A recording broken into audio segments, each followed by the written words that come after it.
Ladies and gentlemen, hello, welcome back to my channel. So in today's video, let's read on Jack the Ripper.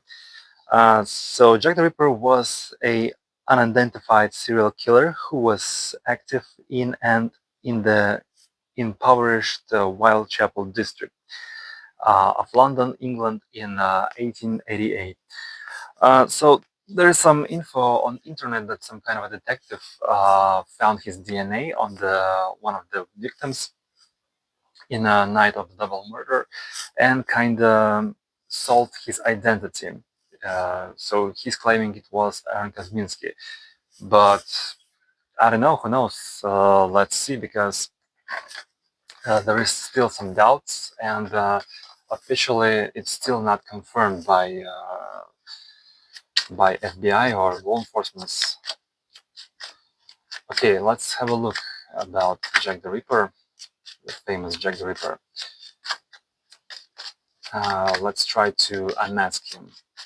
Like in previous cases, I will try to describe his real face, his personality, his motives, what kind of energies surrounded him, uh, why he decided to become such a person, so why he committed all those murders,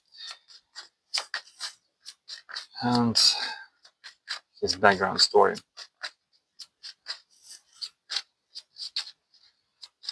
Okay, so Jack the Ripper, who he really was, and why he did all these things. Okay, let it be the first card.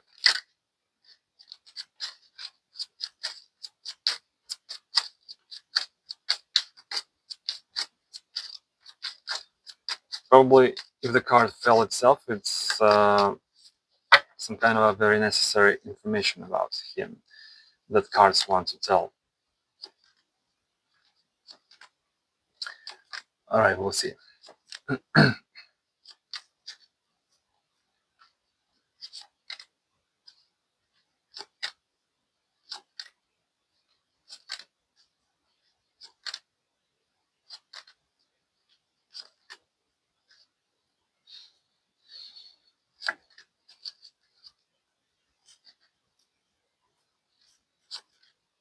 Okay, let's draw a couple more.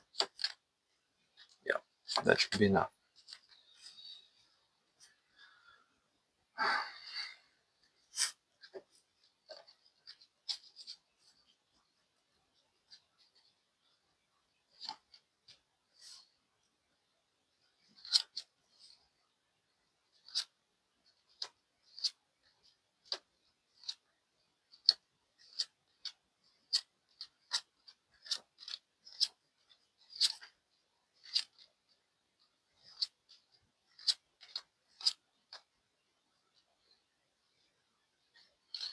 This card exactly represents him. Uh, it's not uh, it's not accidentally why I chose specifically this deck for this reading, because it exactly represents uh,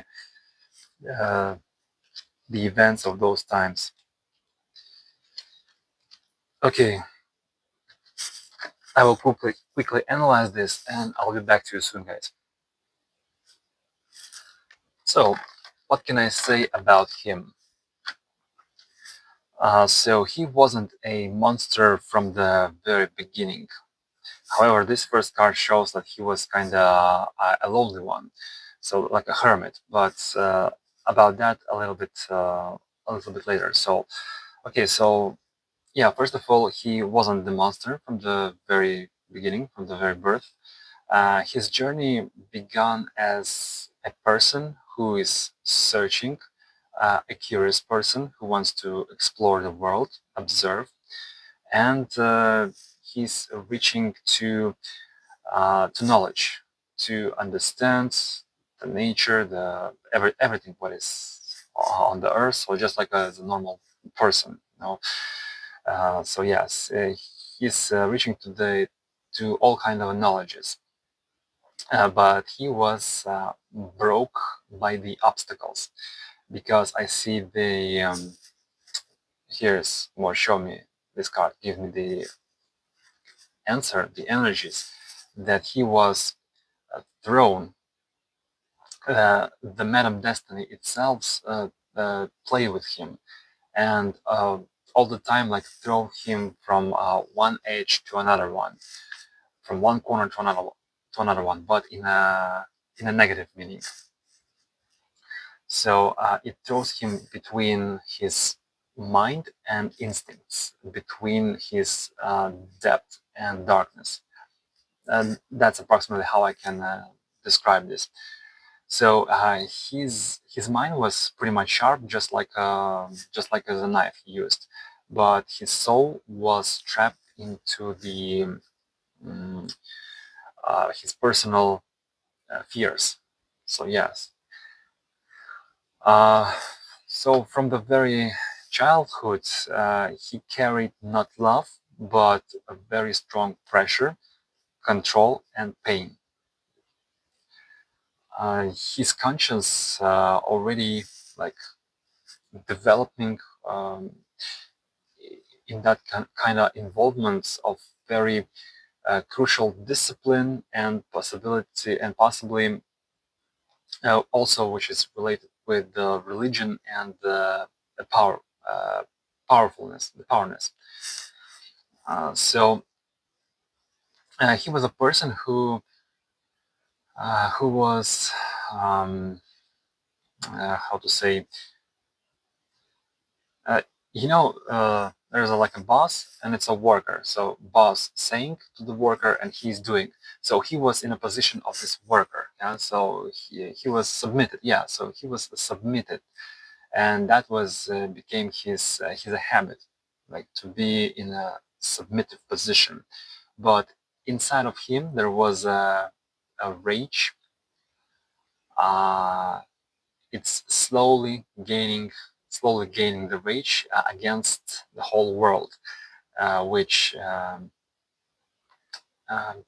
we just took this possibility of the choice from him, took away from him this possibility of choice. Yeah. And in his actions, there was sounding at the same time and revenge and a search for the purpose, for the goal. It's like every murder, every this killing, it was some kind of a part of the ritual, and at the same time of a scream, like, "Hey, look at me! I'm still exist. I'm here. Just look at me." So he wants to. Um, so the motive was, it's like with those murders, he wanted to say, he wanted to catch the attention because he wanted to be spotted, because no one saw his talents. But he was, yes, he was kind of talented person, because I see from his appearance. Okay, let's dive deep and try to.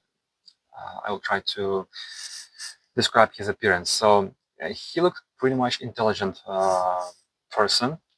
He was very accurate, and even I would say also charming and attractive person, uh, with very bright.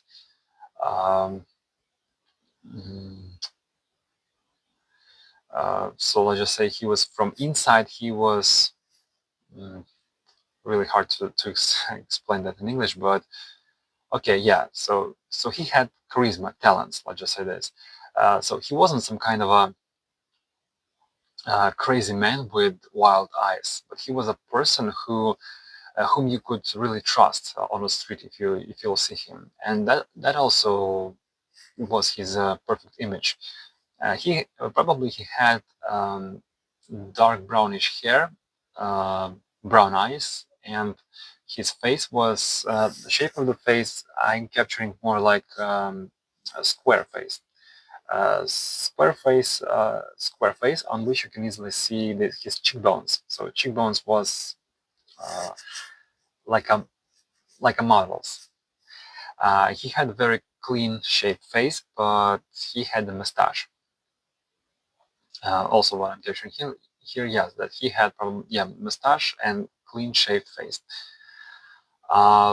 Very smart dress. No, I mean his clothing. very smart for those times. So he looked like a real gentleman, I would say, from kind of high society. However, he wasn't from high society. He was in the lowest one. But he could make a very good impression.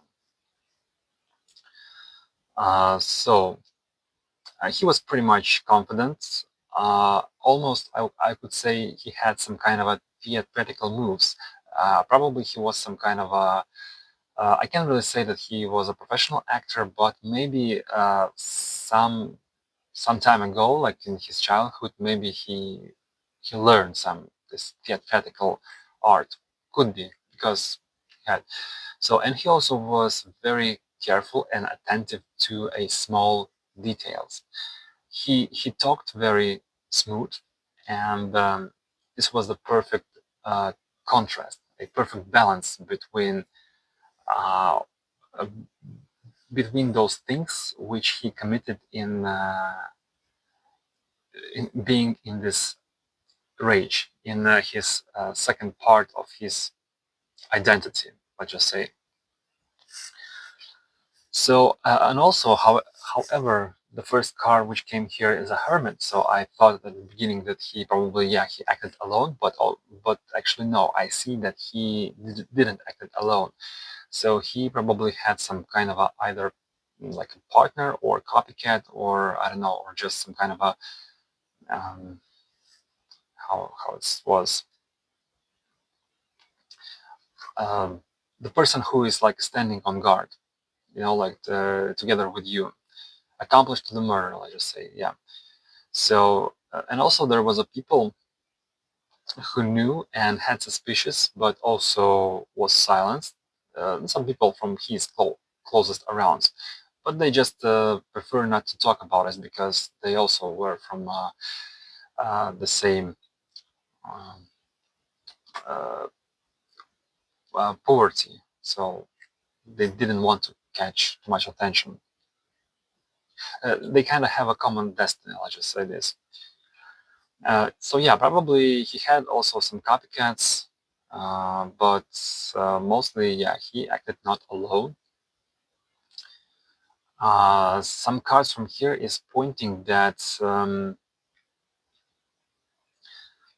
very closest connection to the power of community, some kind of a religion and some science even as well. Some sort of a circle where the death is was the main purpose, which was only understandable for some sort of a people who are in some way the chosen ones, not for everyone. So, like I said, also there was some kind of a religious motive plus personal uh, disorders regarding his psychological problems, and so on and so etc. in that direction. Um, Speaking about his motives, the motives was very mixed, combined with pain, control, and twisted morality. He considered that he's cleaning the streets from the sin because he saw those girls, especially when he came into his second this reality, that second person duality in the rage. Um, so yeah, he considered that he's doing a very important mission, just like the previous guy, the Boston Strangler. So he's cleaning the streets from the biggest sin, and he justified those killers. So he justified those killings uh, with some sort of high spiritual ideas that it was a higher purpose. But but deeper inside, uh, deeper than all of this, there was a pain of loss, some kind of loss of, yeah, some kind of a loss, and didn't realize, sorry, not realizing, but that his some kind of ideas, plans didn't came true, and also part of the sorrow. So they were just turned into pathological power over the lives of other people. That's how I could describe this. Um, so speaking about also, yeah, by the way, forgot to mention also one very important details, because I mentioned I asked the cards about those letters, and the answer is that he didn't write any letters to the police. Letters probably were written by either press, either some copycats, but he personally didn't write any letter. Uh, because his power was not into the words but in his actions, and he was such a person who didn't seek any of that kind of attention. I mean, yeah, he wanted to uh, he wanted so his talents would be approval recognized, but he didn't search approval, and oh, what's wrong? I mean, by he didn't look for um, approval by writing the letters into the police. So it was done by some other people, and he was like standing aside, and just he watched how city trembles before his name, which he even didn't give to himself, because he never called himself a Jack the Ripper. It was done by people in the press. So yeah, but he was kind of satisfied from this stuff. Yeah, that people are scared. He just stand in the shadow and just like here, he just watched. Yes, and speaking about his last final moments of his life, so I see that the end of his life came into silence. There was a personal fall, fear, and completely uh, when realization. So he realized what he was done, um, uh, that he became a hostage of his own personal legend.